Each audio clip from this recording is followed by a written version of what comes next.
Hello students, তোমরা অনেকেই আমাদের কাছে বলেছিলে যে স্যার আমরা আর দেরি করতে চাই না। গ্রুপ সি এবং ডি এর জন্য আমরা গ্রুপ সি এর জন্য যারা পরীক্ষাতে ভালো মোটামুটি পারফরমেন্স করেছো বা উত্তর ভালো দিয়েছো, যথেষ্ট আশাবাদী ইন্টারভিউতে ডাক পাবে, তারা চাইছো যে কম্পিউটার প্র্যাকটিস, যেটা টাইপিং টেস্ট তোমরা সেটা করবে। পাশাপাশি তোমরা ইন্টারভিউর জন্য যারা ভাবছো যে এখন থেকেই প্রস্তুতি নেওয়া প্রয়োজন, প্রস্তুতি নিতে হবে, তাদের জন্য আমরা একটা ওয়ান স্টপ সলিউশন নিয়ে এসেছি।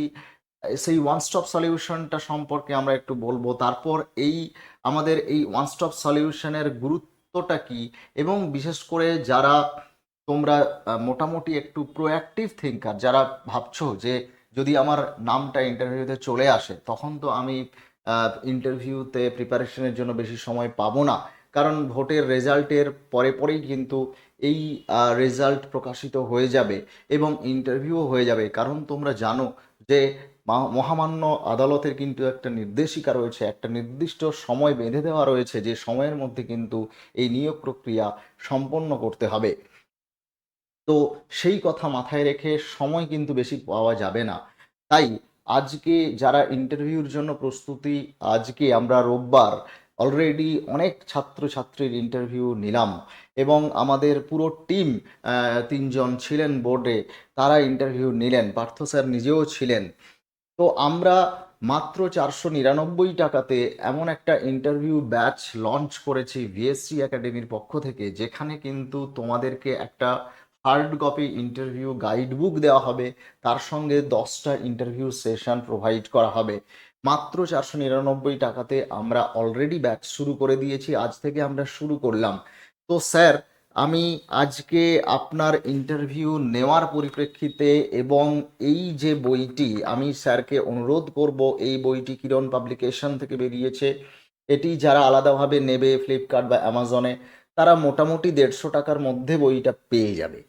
এবং যারা আমাদের এই ব্যাচে ভর্তি হবে তারা কিন্তু অলরেডি 499 টাকার মধ্যেই এই বইটি তারা পেয়ে যাবে, আলাদা করে কিনতে হবে না। তার সঙ্গে 10টা ইন্টারভিউ সেশন এবং গ্রুমিং সেশন তারা ফ্রিতে পাবে।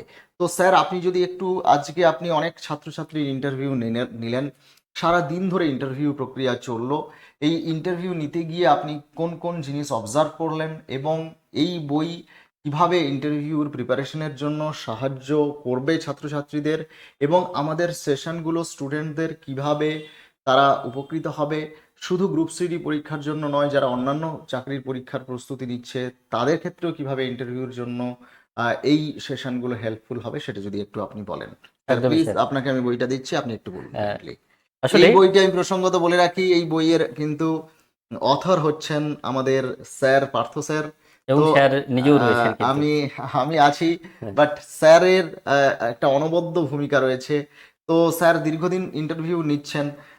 তো আমি স্যারের কাছ থেকেই তোমরা শোনো সেটা চাইবো, যে স্যার পুরোটা এক্সপ্লেন করবেন। কারণ দীর্ঘ 22 বছরের অধিক সময় ধরে স্যার কিন্তু এই জায়গাতে রয়েছেন এবং নিজেও স্যার প্রচুর ইন্টারভিউ দিয়েছেন সরকারি চাকরির, বহু পরীক্ষায় তিনি সফল হয়েছেন। আজকে স্যার তোমাদের ডিটেলসে আজকে বুঝিয়ে বলবেন এবং পুরো জিনিসটা, আজকে যে সিনারিও, আজকে প্রচুর ছাত্রছাত্রীর ইন্টারভিউ স্যার নিলেন এবং এসএলএসটিতেও আমরা প্রচুর ইন্টারভিউ নিয়েছি। এই যে অগণিত ছাত্রছাত্রী, অগণিত বলাটা ভুল, অবশ্যই সেটা কাউন্টেবল, কিন্তু মানে আমাদের পুরো একসঙ্গে যে রাস্তা পুরো যেটা চলে পুরো এসেছে। মানে আমাদের এই যে পুরো লাইফ জার্নি, স্যারের যে 22 বছরের দীর্ঘ বা 22 বছরের আহ, এত সংখ্যক নিয়েছেন, সেই সংখ্যাটা তো হিসাব রাখা সম্ভব নয়, সেই অর্থে অগণিত বলছি। 22 বছরের একটা সুদীর্ঘ অভিজ্ঞতা রয়েছে স্যারের। তো এর সুবাদে স্যার আপনি কি কি সাজেশন দেবেন, কোন কোন জায়গাগুলো স্টুডেন্টদের সমস্যা হচ্ছে, এই বইটি কিভাবে হেল্প করবে ছাত্রছাত্রীদের, সেইটা যদি একটু ডিটেলসে বলেন তাহলে খুবই ভালো হয়। এবং আমি ছাত্রছাত্রীদেরকে একটাই অনুরোধ করব, এই ভিডিওটা হয়তো একটু লেন্দি হবে, 10 মিনিটের কাছাকাছি হয়তো এর লেন্থ যাবে, কিন্তু এটা একটা ভ্যালুয়েবল সেশন, এটা তোমাদের মন দিয়ে শোনাটা ভীষণ রকমভাবে প্রয়োজন। তাই আমি একটু হয়তো বেশি কথা বলে ফেলছি, তোমাদেরকে একটুখানি আমি রিকোয়েস্ট করছি, এই সেশনটা স্যারের কথাগুলো খুব মন দিয়ে শোনো স্যার। একদমই স্যার। তো যেসব স্টুডেন্টরা আজকে এসে উপস্থিত হয়েছেন তাদের মধ্যে অনেকেরই চোখে মুখে বিভিন্ন ধরনের জড়তার ছাপ ছিল, ভয়ের ছাপ ছিল, সেগুলো কোন বিষয়তে? যেমনি করে সেলফ ইন্ট্রোডাকশন, নিজের সম্বন্ধে বলা, এটা বলতে গিয়ে কিন্তু অনেকেই গুলিয়ে ফেলছে যে কোন বিষয়গুলোকে তুলে ধরবে, তার পড়াশোনার দিকটা, বর্তমানে কি কি করছে, তার হবিটা বলবে কিনা, ইত্যাদি বিভিন্ন বিষয়ে কিন্তু একটা কনফিডেন্সের অভাব দেখা দিচ্ছে। বিষয়টি তার কিন্তু সম্পূর্ণভাবেই জানা, কিন্তু এটা যেহেতু কারোর কাছে কখনো উত্থাপন করেনি, কখনোই তুলে ধরেনি, এই বিষয়টি কখনো কারোর কাছে বলেনি, তো সুতরাং সেটাকে কিভাবে প্রেজেন্ট করতে হবে সেটা বলতে গিয়ে অনেকের মধ্যেই জড়তা দেখা গেছে। স্বাভাবিকভাবেই একটা বিষয় থেকে যখন জড়তা তৈরি হয়, তার পরবর্তী যে প্রশ্নের উত্তরগুলো, সেক্ষেত্রেও সে কনফিডেন্স হারাচ্ছে, এবং যে সহজ কিছু প্রশ্নের উত্তর, সেই প্রশ্নটাও সে সঠিকভাবে উত্তর দিচ্ছে কি দিচ্ছে না, সেই বিষয়টাতে তার কনসেন্ট্রেশন থাকছে না। যার ফলে তার পুরো ইন্টারভিউ সেশনটাতে সে অনেক বেশি টেন্সড হয়ে পড়ছে, তার চোখে মুখের ফেশিয়াল এক্সপ্রেশন সবটাই কিন্তু পরিবর্তন হচ্ছে, এবং সেটা খুব পরিলক্ষিত হচ্ছে। আমরা সেটা খুব কাছ থেকে দেখতে পাচ্ছি, বুঝতে পারছি যে সে ভীষণভাবে ঘাবড়ে যাচ্ছে। তাহলে যে পরীক্ষাটার জন্য এতদিন ধরে প্রিপারেশন নিয়েছে, এবং তার আলটিমেট আরেকটা সেশন রয়েছে, সেটা হচ্ছে ইন্টারভিউ সেশন। ইন্টারভিউ সেশনের জন্য কিন্তু আগে থেকে কোনো প্রশ্ন উত্তর বা প্রশ্ন রেডি করা থাকে না। একজন পরীক্ষার্থীকে যে ধরনের প্রশ্ন করা হয়, তার যে উত্তর, সেই উত্তরের পরিপ্রেক্ষিতেই কিন্তু আবার প্রশ্ন তাকে করা হয়, এবং সেই উত্তরের ভিত্তিতে তার কতটা কনফিডেন্স রয়েছে সেটাও কিন্তু অনেক সময় যাচাই করা হয়। আবার কখনো কখনো বিভিন্ন ধরনের পরিপ্রেক্ষিতে, বিভিন্ন ধরনের সিচুয়েশনের বিষয় দিয়ে তাকে প্রশ্ন করা হয়, এবং এই সব ক্ষেত্রে কিন্তু অনেকেই ঘাবড়ে যায় যে সেই প্রশ্নগুলোকে সঠিকভাবে কি করে প্রেজেন্ট করবে। অনেক সময় দেখা গেছে তার নিজে যে সাবজেক্ট, সেই সাবজেক্ট থেকে প্রশ্ন করলে ভয় পাচ্ছে বা ঘাবড়ে যাচ্ছে। কখনো আবার তার নিজের জেলা সম্বন্ধে যখন জিজ্ঞাসা করা হচ্ছে, সেটা সম্বন্ধে সে সঠিক উত্তর দিতে পারছে না, যেগুলো জানা ভীষণভাবেই জরুরি। তাই নিজের পড়াশুনো, নিজের সাবজেক্ট, এবং আরেকটা বিষয় যেটা রয়েছে সেটা হচ্ছে যে যে ফিল্ডে সে চাকরি করতে যাচ্ছে, সেটা সম্বন্ধে আদৌ তার কোনো রকম কোনো ধারণা রয়েছে কিনা। তাই এটা সম্পূর্ণভাবে পুরোটাই আমরা এই বইটির মধ্যে ইনক্লুড করেছি। অর্থাৎ প্রিপারেশনটার সঙ্গে সঙ্গে এটা যদি কেউ একটু ভালো করে পড়াশুনো করে, তাহলে কিন্তু একটা সম্পূর্ণ গাইড তার মধ্যে চলে আসবে। অর্থাৎ সেই ওয়ার্ক প্রোফাইল, একটা কাজ সম্বন্ধে তার যে ধারণা, কি কি করতে হয়, কি করতে হয়, তার রেসপন্সিবিলিটি কি, তার কোন কোন ফিল্ডে কাজ করা দরকার, এগুলো যেমনি করে একদিকে জানা দরকার। আর স্কুল এনভায়রনমেন্টের মধ্যে যে তার একটা কাজ হবে, সেই স্কুল সংক্রান্ত বিভিন্ন ধরনের প্রশ্ন কিন্তু হয়। তাই সেই প্রশ্নগুলো নিয়েই কিন্তু এখানে মোটামুটিভাবে 35টি চ্যাপ্টার এখানে রেডি করা রয়েছে। এই 35টি চ্যাপ্টার ভীষণভাবে গুরুত্বপূর্ণ। আমি সূচিপত্র কি কি রয়েছে একটুখানি বলে দিচ্ছি। এটা জানলে, শুনলেই কিন্তু তোমরা বুঝতে পারবে যে এই বিষয়গুলো জানা ভীষণ জরুরি, যেটা আজকে আমরা ইন্টারভিউ করাতে গিয়ে ছেলেমেয়েদের মধ্যে এই অভাবগুলো দেখতে পেয়েছি, বা তাদের মধ্যে এই জড়তাগুলো ছিল। তাই এটা যদি কেউ আগে থেকে একটুখানি তৈরি করে রাখে, তাহলে তার প্রশ্ন উত্তর বলার ক্ষেত্রে, বা কোনো একটা প্রশ্নকে কিভাবে গুছিয়ে উত্তর বলতে হবে, সেই বিষয় সম্বন্ধে অবশ্যই সে কনফিডেন্ট হবে। দেখো এখানে রয়েছে ইন্টারভিউ কি ও কেন, কেন প্রয়োজন, নিজের সম্পর্কে প্রস্তুতি। এটা সেলফ ইন্ট্রোডাকশন। অনেকেই কিন্তু সেলফ ইন্ট্রোডাকশন দিতে গিয়েই ভুল করছে। তাহলে কিন্তু সে পরবর্তী সময়ে তার অন্যান্য যে প্রশ্নগুলো আসবে, বুঝে নিতে হবে সেই প্রশ্নগুলো কিন্তু কখনো কখনো সে ভুল উত্তর দিতে পারে। পদের কাজ সম্পর্কে ধারণা, পোশাক ও আচরণ, বাহ্যিক উপস্থিতি, আত্মবিশ্বাস ও বাচনভঙ্গি। এবং শুধু এটা নয়, আত্মবিশ্বাস বাড়ানোর উপায় কিন্তু এখানে বলে দেওয়া আছে, কি করে নিজেকে আত্মবিশ্বাস, কি করে নিজেকে কনফিডেন্ট করবে। বাচনভঙ্গি উন্নত করার উপায়। অনেকেই হয়তো উত্তরটা সঠিকভাবে দিচ্ছে, কিন্তু তার কথাটা হয়তো শোনা যাচ্ছে না, অডিবল নয়। আবার কখনো কখনো বলার ক্ষেত্রে তার জড়তা রয়েছে, বা সেটাকে কিভাবে গুছিয়ে উত্তরটা দিতে হবে সেটাও কিন্তু সমস্যা দেখা দেয়। তাই এই ভয়গুলোকে কাটিয়ে তোলার জন্য, জড়তাগুলোকে কাটিয়ে তোলার জন্য প্র্যাকটিসটাও যেমনি দরকার, এটা তোমার আগে থেকে জানাও দরকার। পশ্চিমবঙ্গের রাজ্য সংক্রান্ত ঘটনাবলী, শিক্ষা দপ্তরের সচেতনতা, গাণিতিক সচেতনতা, দপ্তরি কাজ, গণিতের প্রয়োগ, উপস্থিত বুদ্ধি ও পরিস্থিতি সামলানো, এখান থেকে কিন্তু প্রশ্ন করা হয়। প্রবেশ ও প্রস্থান, পশ্চিমবঙ্গের শিক্ষা ব্যবস্থা, শিক্ষা ব্যবস্থার কাঠামো, বর্তমান প্রেক্ষাপট ও আধুনিকায়ন, উল্লেখযোগ্য সরকারি প্রকল্পসমূহ, জাতীয় শিক্ষানীতি বা এনইপি ও পশ্চিমবঙ্গ, অশিক্ষক কর্মীদের ভূমিকা, কারিগরি শিক্ষা, উচ্চ মাধ্যমিক স্তর এবং মিড ডে মিল পরিকাঠামো, পশ্চিমবঙ্গ জেলা পরিচয়, পশ্চিমবঙ্গের জেলাভিত্তিক 50টি প্রশ্নোত্তর, পরিবেশ সংক্রান্ত প্রশ্নোত্তর, পরিবেশ সচেতনতা সম্বন্ধে আরও কিছু প্রশ্নোত্তর, বিজ্ঞান ও প্রযুক্তির গুরুত্বপূর্ণ আবিষ্কার সম্বন্ধে প্রশ্নোত্তর, বিজ্ঞান ও প্রযুক্তির নবপ্রবর্তন, জাতীয় শিক্ষানীতি, কম্পিউটার সম্পর্কে ধারণা, লিঙ্গ সচেতনতা, প্রাথমিক, আন্তর্জাতিক ও জাতীয় ক্রীড়া, খেলাধুলা সংক্রান্ত 50টি প্রশ্নোত্তর, ইন্টারভিউর জন্য আরও 500খানা প্রশ্নোত্তর, এবং রয়েছে বিভিন্ন ধরনের শখ। 8টি শখ বা হবি, হবির উপরেও কিন্তু প্রশ্ন করা হয়। অনেককে হবি জিজ্ঞাসা করা হয়, হবিটা সে বলে ফেলে, কিন্তু তার সেটাকে কিভাবে তার সংক্রান্ত যে প্রশ্নোত্তর সেটা সম্বন্ধে অনেকেরই ধারণা থাকে না। তাই 8টি হবি সম্বন্ধে কিন্তু এখানে ডিটেলসে দেওয়া রয়েছে। তাই তোমাদের ইন্টারভিউটা যেমনি জরুরি, তার সঙ্গে সঙ্গে এখান থেকে ইনফরমেশনগুলো তোমাদের কিন্তু জানা জরুরি। তাহলেই আশা করি তোমাদের কনফিডেন্ট বাড়বে, আর তোমরা কনফিডেন্স হলেই তোমাদের বলার যে বাচনভঙ্গি সেটা অটোমেটিক্যালি চেঞ্জ হবে, আর এখান থেকেই পজিটিভনেস তৈরি হবে। স্বাভাবিকভাবেই তুমি কিন্তু একটা সফলতার মুখ হয়ে আসবে। একদমই, থ্যাংক ইউ স্যার। আর এই বইতে যে ইন্টারভিউর প্রশ্নগুলো মডেল প্রশ্ন হিসাবে দেওয়া আছে, এই প্রশ্নগুলো কিন্তু কোনো কল্পনাপ্রসূত প্রশ্ন এখানে তুলে দেওয়া হয়নি। ঠিকই, এখানে আমি একটা একটু বলে ফিল্ড দিচ্ছি। স্টাডি করা হয়েছে হ্যাঁ, এবং আমরা প্রিভিয়াস প্রায় ইয়ারের যেসব স্টুডেন্ট যারা কোয়ালিফাই একদম করেছে আমরা কিন্তু তাদেরকে রিভিউ করি, এবং তাদের যে প্রশ্ন উত্তর কিভাবে প্রশ্ন নেওয়া হয় শুধুমাত্র এটাতে নয়, এর আগেও স্কুল সার্ভিসের এইচএস এর যেসব ইন্টারভিউ হয়েছে, আমাদের যেসব ক্যান্ডিডেট, প্রচুর ক্যান্ডিডেট কিন্তু আমাদের এখান থেকে আমাদের স্কুল ইন্টারভিউ সার্ভিসের দিয়েছেন। ইন্টারভিউর বইটাও খুবই পপুলার হয়েছিল হ্যাঁ, এবং সেই বইটা অনেকের কাছে সংগ্রহ তাদের করা থেকে যে হয়েছিল। প্রশ্ন সংগ্রহ করা হয়েছে সেই প্রশ্নগুলো কিন্তু অনেক সময় নথিভুক্ত করা হয় এবং সেইগুলো বিভিন্ন ভিত্তিকে এগুলো দেওয়া হয়। মোটামুটি ধরে নাও আমরা এটা যারা বিগত স্কুল সার্ভিস কমিশনের যে গ্রুপ সিডি পরীক্ষা হয়েছিল তাতে সফল এরকম প্রায় নিয়ার অ্যাবাউট 600-র অধিক ছাত্রছাত্রীদের কাছে তাদের যে মেমোরিতে যা যা তাদেরকে প্রশ্ন করা হয়েছিল বলে তারা মেমোরাইজ করতে পেরেছে, তাদের কাছে একটা ক্ষেত্র সমীক্ষা করে আমরা কিন্তু এই মডেল প্রশ্নটা বানিয়েছি। পাশাপাশি যে নতুন টপিকগুলো তোমাদের গ্রুপ সিডি পরীক্ষার জন্য যুক্ত করা হয়েছিল সেই রিলেটেড জায়গাগুলোর থেকেও কিন্তু যেহেতু প্রশ্ন করার একটা সম্ভাবনা রয়েছে, তাই সেই জায়গাগুলোকেও আমরা কভার করেছি। এবং তোমরা জানো এনইপি 2020 সেটা অত্যন্ত ভাইটাল, সেখান থেকেও প্রশ্ন করা হচ্ছে, তাই সেটাও আমরা ইনক্লুড করেছি। এছাড়া তোমাদের বিভিন্ন জেলার যে পরিচয়, জেলাভিত্তিক যে জ্ঞান তোমাদের প্রশ্ন থাকা উত্তরগুলো। প্রয়োজন, সেই প্রশ্নগুলোও আমরা করেছি।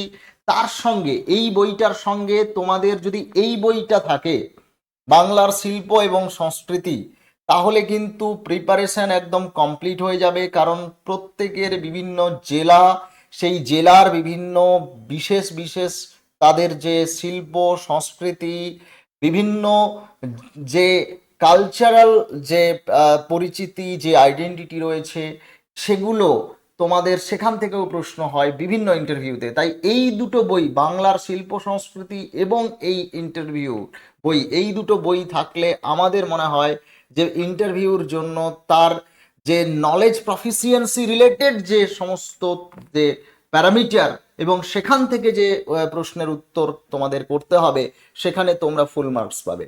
এছাড়া তোমরা জানো যে অনলি ইন্টারভিউতে নলেজ প্রফিসিয়েন্সি দেখা হয় না, তোমরা সিচুয়েশনকে কিভাবে ম্যানেজ করছো সেটা যেরকম দেখা হয়, তোমাদের অ্যানালিটিক্যাল এবিলিটি, একটা বিষয়কে উপস্থাপন করার যে ক্ষমতা, সেটা যেরকম দেখা হয়, সেরকম ভাবে তোমাদের গেস্টারাল অ্যাপিয়ারেন্স কেমন থাকছে সেটাও যেরকম দেখা হয়। এই টোটাল 4-5টা প্যারামিটারে কিন্তু তোমাদের নম্বর বিভাজন থাকে। সুতরাং এই যে ইন্টারভিউ, এই ইন্টারভিউটা খুব যারা হালকাভাবে নিচ্ছে তারা কিন্তু আমাদের মনে হয় যে বুদ্ধিমানের কাজ করছে না।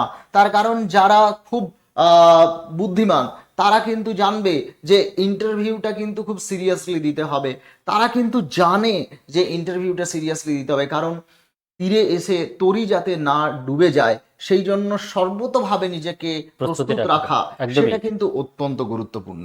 এবং আরেকটা বিষয় আজকে আমরা অবজার্ভ করলাম, সেটা হচ্ছে অনেকের মধ্যে একটা দ্বিধা দ্বন্দ্ব কাজ করছে। কি দ্বিধা দ্বন্দ্ব? সেটা হচ্ছে যে একটা গ্রুপ ডির আমি ইন্টারভিউ দেব, আমি তো গ্র্যাজুয়েশন পাস করে ফেলেছি, আমার ডিএলএড রয়েছে, কারোর বিএড রয়েছে, কারোর মাস্টার ডিগ্রি রয়েছে, কারুর বা দুটো সাবজেক্টে গ্র্যাজুয়েশন করেছে, সে হয়তো এমনি কোনো একটা ইতিহাস বা বাংলাতে গ্র্যাজুয়েশন করেছে, তার সঙ্গে লাইব্রেরি সায়েন্স পড়েছে, লাইব্রেরি এবারে সে বলবে কিনা টেকনিক্যাল পড়াও কিন্তু ছিল এইটা, হ্যাঁ, এবং বিটেক করেছে, বিটেক করা। আজকে একজন এসেছিল বিটেক করেছে, এখন সে একটা পলিটেকনিক কলেজে, প্রাইভেট পলিটেকনিক কলেজে পড়াচ্ছে, সেইগুলো বলবে কিনা এই নিয়ে একটা দ্বিধাদ্বন্দ্ব কাজ করছে। একদম। এগুলো আমরা এই সেশনে বলবো না, অনলাইনে এগুলো কিন্তু আমরা ক্লাসরুমে। একদম ক্লাসে বলবো, কারণ এই যে এগুলো একদম লজিক্যালি বোঝাতে হবে। কারণ এটা নিয়ে সোশ্যাল মিডিয়াতে বন্ধু মহলে এবং অনেক সোসাইটিতে অনেক ধরনের কল্পিত মিথ রয়েছে। অনেকে মনে করেন যে এটা যেহেতু গ্রুপ ডির জন্য ক্লাস 8 একটা এলিজিবিলিটি ক্রাইটেরিয়া ক্লাস 8 পর্যন্ত রাখা হয়েছে, তাই বোধহয় আমি গ্র্যাজুয়েশন করেছি, মাস্টার ডিগ্রি করেছি, সেটা বলবো কি বলবো না, এটা একটা দ্বিধা। এটা বললে নেগেটিভ হবে না পজিটিভ হবে, এই জিনিসটা সম্পর্কে একটা ক্লিয়ার ধারণা নেই। ফলে মানে নিজেদের যখনই মধ্যে একটা নিজেদের হেজিটেশন। মধ্যে একটা হেজিটেশন রয়েছে, এবং আমরা যখন তাদের নিজেদেরকে ইন্ট্রোডিউস করছে তখন সেটা চেপে যাচ্ছে। আমরা যখন জিজ্ঞেস করছি যে তুমি কতদূর পড়াশোনা করেছো, তোমার লাস্ট কোয়ালিফিকেশন, কোয়ালিফিকেশন কি, এডুকেশনাল কোয়ালিফিকেশন, সেই তখন জায়গায় সে কেউ বলে চেপে ফেলছে, যাচ্ছে, কেউ বলছে আবার ইতস্তত প্রকাশ করছে, মানে বলবে মানে কি বলবে না। বলবে কি বলবে না, এই ধরনের নানান প্রবলেম কিন্তু স্টুডেন্টসদের মধ্যে রয়েছে। Number one. নাম্বার টু, যখন আমরা একটা ওয়েটিং রুমের মধ্যে স্টুডেন্টসদেরকে ওয়েট করতে বললাম, এবং আমরা ইচ্ছে করেই আধ ঘন্টা মতো ওয়েটিং রুমে ওয়েট করতে বলছি, তার কারণ যাতে ওরা রিয়েল যে ইন্টারভিউ, সেখানে গিয়ে তো আর সঙ্গে সঙ্গে ওর ইন্টারভিউ হবে না, হয় না। ডকুমেন্ট ভেরিফিকেশন হবে, ওই পরিবেশের মধ্যে ওরা একটা টেনশন অ্যারাইজ করবে, সেইগুলোকে ম্যানেজ করতে পারছে কিনা। জাস্ট বসিয়ে রাখা ওয়েটিং রুমে আধ ঘন্টা 40 মিনিট 45 মিনিট ওয়েট করতে হচ্ছে, তারপরে ইন্টারভিউ দিতে যাচ্ছে, একজন ইন্টারভিউ দিয়ে আসছে, তারপরে ঠিক সেই রিয়েল এনভায়রনমেন্ট ক্রিয়েট হচ্ছে, একটা অন্য রুমে ইন্টারভিউ হচ্ছে। এবার তারপর যখন ও চলে আসছে, জিজ্ঞেস করছে তোকে কি কি প্রশ্ন করলো, তোকে কি কি প্রশ্ন করলো। আমরা জানি যে ইন্টারভিউ থেকে এই ক্যান্ডিডেট বেরিয়ে যাওয়ার পর সবাই ওর কাছে জিজ্ঞেস করবে যে ওকে কি কি প্রশ্ন করা করা হয়েছে। সুতরাং ও যখন এই যে জিজ্ঞেস করে নিল এবং নিজের মধ্যে একটা প্রিপারেশন নিয়ে নিল, একটা ভেবে নিল আমাকেও এই টাইপের প্রশ্ন করবে, আমরা কিন্তু পরের ক্যান্ডিডেটকে অন্য টাইপের প্রশ্ন করছি, অন্য ধরনের। এই যে সিচুয়েশনটা ক্রিয়েট করে দেওয়া হলো, সেটাকে চটজলদি কিন্তু অনেকে ম্যানেজ করতে পারছে না। এই যে তুমি কেউ ইন্টারভিউ আগের জন দিয়ে এসছে, তুমি জিজ্ঞেস করে তারপর তুমি নিজেকে একটা সেই মতো সেই তৈরি করে মতো তৈরি নিয়েছেন। করে নিচ্ছ, মাইন্ডকে সেই মতো ট্রেন্ড করে দিলে, হুম। এবং তার 5-7 মিনিটের মধ্যে তুমি ইন্টারভিউ রুমে যখন গিয়ে অন্যরকম পরিস্থিতি দেখছো, সিচুয়েশন দেখছো, তুমি সেটাকে কিভাবে ম্যানেজ করছো, এগুলো শুনতে অনেক ছোটখাটো বিষয় বলে মনে হতে পারে তোমাদের, মনে হতে পারে। আবার অনেকের একটা অদ্ভুত ধারণা, আমাদের রিকোয়েস্ট করে যে স্যার অনলাইন ইন্টারভিউ দেব। অনলাইন ইন্টারভিউ ঠিক আছে, আমি এবং আরেকটা টেন্ডেন্সি আমরা লক্ষ্য করেছি, সেটা এসএলএসটির সময় লক্ষ্য করেছি, এই এখনো লক্ষ্য করছি, সেটা হচ্ছে অনলাইনে আমি অন্যের ইন্টারভিউটা দেখে নেব, দিয়ে আমি নিজেকে নিজে তৈরি করে ইন্টারভিউ নেব। দেবো না, আমার প্রিপারেশন হয়ে যাবে। এই ভ্রান্ত ধারণায় যারা বিশ্বাস করে, যারা এই ভ্রান্ত ধারণার উপর ভর করে ইন্টারভিউর বৈতরণী পার হবে বলে ভাবছো, তারা কিন্তু খুব রিস্ক একটা পথে হাঁটছো, খুব রিস্কি একটা পথে হাঁটছো, খুব বড় রিস্ক নিয়ে নিচ্ছ। যতক্ষণ না পর্যন্ত তুমি ডেস্কে আসছো। তুমি নিজে ইন্টারভিউ দিচ্ছ, অফলাইনে ইন্টারভিউ না দিচ্ছ, ততক্ষণ পর্যন্ত সেই গল্পটা এরকম হবে, একজন দুধ দেখেছে তারও একটা এক্সপিরিয়েন্স রয়েছে, একজন দুধকে টাচ করেছে তারও একটা এক্সপিরিয়েন্স রয়েছে, আর একজন দুধ খেয়েছে তারও একটা এক্সপিরিয়েন্স রয়েছে। সুতরাং যে দুধ দেখেছে, যে দুধকে টাচ করেছে, আর যে দুধ খেয়েছে, কার এক্সপিরিয়েন্সটা গুরুত্বপূর্ণ? যে দুধটা খেয়েছে সে সে তো পুরো সম্পূর্ণ দুধের স্বাদটা অনুভব করতে পারবে। সুতরাং ইন্টারভিউ বোর্ডে আমি লোকের ইন্টারভিউ, মক ইন্টারভিউ হচ্ছে, আমি ইন্টারভিউ দেখবো, স্যার এই অফলাইন ইন্টারভিউগুলোকে ভিডিও করুন, অ্যাপে দিন, ভিডিও ছাড়ুন, এইগুলো আমরা করি না। তার কারণ এটা হচ্ছে তোমাদের সেই যে গল্পটা বললাম, সেই দুধ দেখা এবং দুধকে টাচ করার মতো। এখানে তো ভাই দুধ দেখা বা দুধ টাচ করে কিছু হবে না, দুধ তোমাকে খেতে হবে। তো দুধ খেলে দুধের যে পুষ্টিগুণ তুমি সেটা অর্জন করবে। সুতরাং মক ইন্টারভিউ দিলে ইন্টারভিউ দেওয়ার যে ফলাফল, তার যে সুফল, সেটা তুমি অর্জন করতে পারবে। লোকের ইন্টারভিউ দেখে, লোকের কাছ থেকে ইন্টারভিউ কেমন হয়েছে শুনে, তোমার কিন্তু তার ইন্টারভিউতে প্রশ্ন কিরকম হয়েছিল সেগুলো শুনে, হ্যাঁ একটা এক্সপিরিয়েন্স তোমাদের হবে, কিন্তু সেই এক্সপিরিয়েন্সটা একটা সম্পূর্ণ, একটা হোলিস্টিক এক্সপিরিয়েন্স নয়। তুমি যখন ইন্টারভিউটা দেবে তখন কিন্তু তুমি রিয়েলাইজ করবে যে তোমার কোনখানে কোনখানে তোমার সমস্যাগুলো ছিল বা সমস্যা হচ্ছে। হচ্ছে। এবং আমরা এটাও দেখেছি স্যার, যারা অফলাইনে ইন্টারভিউ হেজিটেশনও করেছিল এবং হেজিটেট করে ঠিক আছে একটা আমি ইন্টারভিউ দিয়ে আসি, আমরা মোটিভেটেড করেছি অনেককে, যারা প্রথমে আসতে চাইছিল না, অনলাইন করছিল, অনলাইনে দেখছিল, তারা যখন একটা বিশাল কনফিডেন্সও অনলাইন ইন্টারভিউ দিয়ে এবং ইন্টারভিউ দেখে একটা এক্সপিরিয়েন্স আর্ন করেছে, তারা যখন অফলাইনে এলো তারা কিন্তু রিয়েলাইজ করলো যে পুরো সিচুয়েশনটাই আলাদা। এখানে এসে তারাই বরং বেশি নার্ভাস হয়ে গেল। হয়তো বাড়ির ফ্যামিলির কারোর কাছে মক ইন্টারভিউ দিয়েছে, মনে রাখবে ফ্যামিলির কারোর কাছে মক ইন্টারভিউ দেওয়া আর বোর্ডের একটা interview দেওয়া অপরিচিত স্যারের কাছে একটা রিয়েল সম্পূর্ণ আলাদা এনভায়রনমেন্টের পরিবেশ। মধ্যে দেওয়া, একদমই সেটা একদমই কিন্তু অত্যন্ত একটা ডিফারেন্ট সিচুয়েশন তোমার মধ্যে ক্রিয়েট করে এবং সেটা হ্যান্ডেল করাও সম্পূর্ণ আলাদা। এবং এটা হয়েছে যে তারা কিন্তু বেশি বেশি করে ইন্টারভিউ দিতে চেয়েছে। এবং আজকে একজন এসেছিল সুদূর নর্থ বেঙ্গল থেকে, জলপাইগুড়ি থেকেও এসেছে, শুধুমাত্র গত সপ্তাহেও এসেছিল, এই সপ্তাহেও এসেছে শুধুমাত্র ইন্টারভিউটা দেওয়ার জন্য। শিয়ালদাতে একটা হোটেলে থেকে দুজন এসে। দুজন এসেছে, আমি একজনকে দেখেছি, স্যার আর একজনকে দেখেছি, আমি মাঝখানে চলে এসেছিলাম পরে, আমার অন্য কাজ ছিল। মানে এই যে ব্যাপারটা, কারণ তারা অনলাইনে দিচ্ছিল কিন্তু তারা রিয়েলাইজ করলো যে অফলাইনে স্যার দিতে হবে, এবং অফলাইনে একবার দেওয়ার ফলে তারা রিয়েলাইজ করছে যে আমাকে অফলাইনেই দিতে হবে। এবং আমাদের মনে আছে মেদিনীপুরের সেই সুদূর হলদিয়া, সুদূর এগরার ওই জায়গার থেকে, ঝাড়গ্রাম থেকে মেয়েগুলো, তারাও ইন্টারভিউ কিন্তু এই অনলাইন দিতে অফলাইন দিতে এলো। এবং ঝাড়গ্রামের সেই মহিলা, মানে বিবাহিত মহিলা, তার অনেক কাজ রয়েছে কিন্তু মানে অদম্য উৎসাহ এবং জেদ নিয়ে তিনি কিন্তু রেগুলার ওই এরকম একটা মুর্শিদাবাদ থেকে মুর্শিদাবাদ থেকে যেতে পারলো না বা থেকে যেতে পারলো না, মুর্শিদাবাদ থেকে তারা থেকে গেল, এরকমও হয়েছে।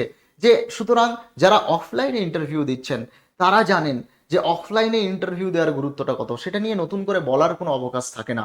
আর ইন্টারভিউ খুব সহজ বিষয় নয়, ইন্টারভিউটাকে যারা সহজভাবে নিচ্ছেন সেটা কিন্তু একবার ইন্টারভিউ দিয়ে দেখুন, মক ইন্টারভিউ যে কোনো জায়গাতে, তখন রিয়েলাইজ করবেন যে মক ইন্টারভিউটা দেওয়াটা কতটা গুরুত্বপূর্ণ। এবং আমি আবারও বলবো যে স্যার এই দুটি বইয়ের কিন্তু অনবদ্য বই, যে দুটো বই তোমাকে ভীষণভাবে হেল্প করবে।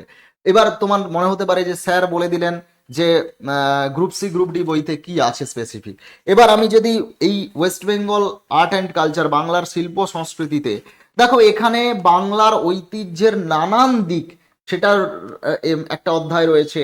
বাংলার শিল্প এবং হস্তশিল্প, সেটা প্রত্যেকটা জেলা জুড়ে বলা হয়েছে। বাঙালির খাদ্যাভ্যাস, বাঙালির ঐতিহ্যবাহী পোশাক, বাংলার বিভিন্ন যে সঙ্গীত এবং নৃত্য, সেখানে যেরকম পুরুলিয়ার ছৌ নৃত্য, বাউল নৃত্য, সাঁওতালি নৃত্য, এভরিথিং। এবং বিশিষ্ট যে সঙ্গীত শিল্পীরা রয়েছে তাদের যে সঙ্গীতে, যে সেখানে রবীন্দ্রনাথ থেকে শুরু করে অতুল প্রসাদ, রজনীকান্ত, নজরুল, সবার প্রসঙ্গ এসছে। লোকনৃত্য, লোকসঙ্গীতের জায়গাটা যেরকম এসছে, বাংলার শাস্ত্রীয় সঙ্গীতের জায়গাটা এসছে, বাংলার স্থাপত্য, বাংলার মেলা এবং উৎসব, বাংলার নাটক, সিনেমা এবং বাংলা ভাষা এবং সাহিত্য, সবটা আলোচনা করা হয়েছে, জেলাভিত্তিক আলোচনা করা হয়েছে। সুতরাং এই দুটো বই কিন্তু তোমাদের ইন্টারভিউ, যারা ইন্টারভিউ দেবে তাদের জন্য কিন্তু সত্যিই গুরুত্বপূর্ণ। এবং এই মুহূর্তে আমরা দেখছি সেটা হচ্ছে যে নিজের জেলা, নিজের যে এরিয়াতে থাকে সেই এরিয়ার লোকাল হিস্ট্রি, লোকাল কালচার, সেটা সম্পর্কেও সম্যক ধারণা নেই। এই ধারণাটা রাখাটা অত্যন্ত গুরুত্বপূর্ণ, তাই না স্যার? আপনি কি বলবেন? এটা অবশ্যই জানা দরকার যে একজন যেহেতু এটা শিক্ষাক্ষেত্রে একজন চাকরি করছে, সুতরাং সে শুধুমাত্র তার নিজের সাবজেক্ট ছাড়াও পাশাপাশি পরিস্থিতিগুলো কিন্তু তার জানা দরকার। পঞ্চায়েত ব্যবস্থা কি, পঞ্চায়েত কতগুলো স্তর রয়েছে, তাদের প্রধানকে কি বলা হয়, এগুলো তো জানা দরকার। একটি জেলার তার বিধানসভার কতগুলো সদস্য রয়েছেন বা কতগুলো সিট রয়েছে, লোকসভার কতগুলো সিট রয়েছে, এগুলো কিন্তু ভীষণভাবেই জানা দরকার। তাই পারিপার্শ্বিক পরিস্থিতি অবশ্যই জানা দরকার এবং সরকারি বিভিন্ন ধরনের যে প্রোগ্রামগুলো যেগুলো রয়েছে সেগুলো সম্বন্ধে কিন্তু ধারণা থাকা দরকার। তাই এটা অবশ্যই জানা দরকার। নিজের সম্বন্ধে, কোথায় কাজ করবে, কাজের ওয়ার্ক প্রোফাইল সম্বন্ধে জানা দরকার এবং পারিপার্শ্বিক পরিস্থিতি, পরিবেশ সম্বন্ধে কিন্তু তার নিজস্ব ধারণা থাকা ভীষণভাবেই জরুরি। শুধু থাকলেই হবে না, এই প্রশ্নগুলোকে কিভাবে আসবে, তার প্রশ্নোত্তর কিভাবে দিতে হবে, সেটা কিন্তু প্রশ্নের হলে আসলেই সেটা বোঝা যায়।